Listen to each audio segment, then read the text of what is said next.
ayun nga guys, nadaanan ko yung isa sa pinakamahal at pinaka-rare na halaman sa Pilipinas na tumataginting na 20 to 50,000 ang presyo nito sa market. So sobrang mahal. Bakit nga ba ito mahal at anong meron dito? Especially nakikita ko to sa mga malaking bahay, almost dun sa Manila at sa ibang vlog nakita ko. And hindi na ako siya doon ma-amaze kasi dito sa Mindoro, sa amin, normal lang na meron ganito. Siguro ano to, uri ng gabi-gabi, pero ang pangalan ito is Philodendron. Kung hindi nagkakamali guys, comment below nyo kung ano pangalan ng halaman to. So, i-explore natin, medyo lalapitan ko siya ng konti, pero ayoko siyang hawakan kasi trigger, makati yan eh. Tapos nakita kong bulaklak siya, nabulaklak pala siya ng ganun itsura.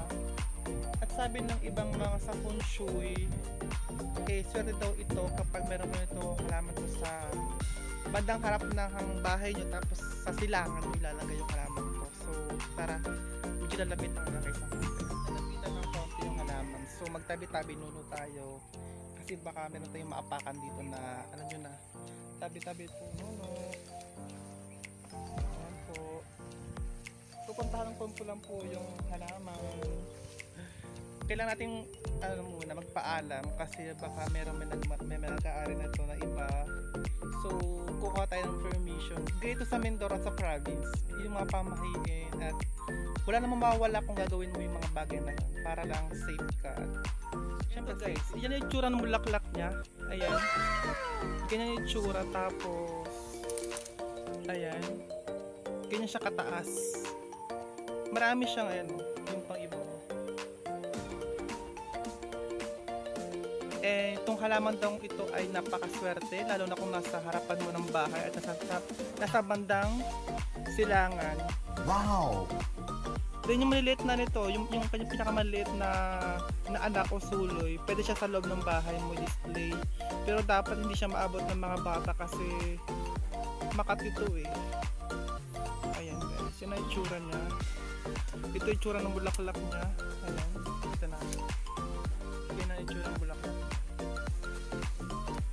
Parang nabasa kong pangalan niya is Philodendron, yung uri ng halamang to. Ayan guys.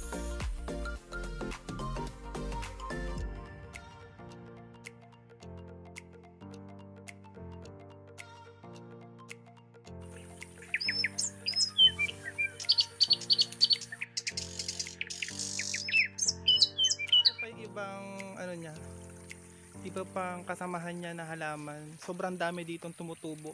Tumutubo siya kapag guys, medyo basa yung lupa at malapit siya sa kanal tapos agos na ng tubig. So favorite talaga matubig na area. So yun ang advantage dito kasi kasi yung taas niya guys, palayan.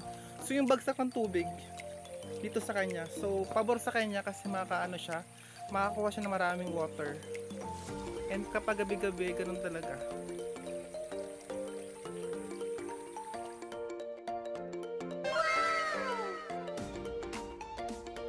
Grabe guys, sobrang laki nito.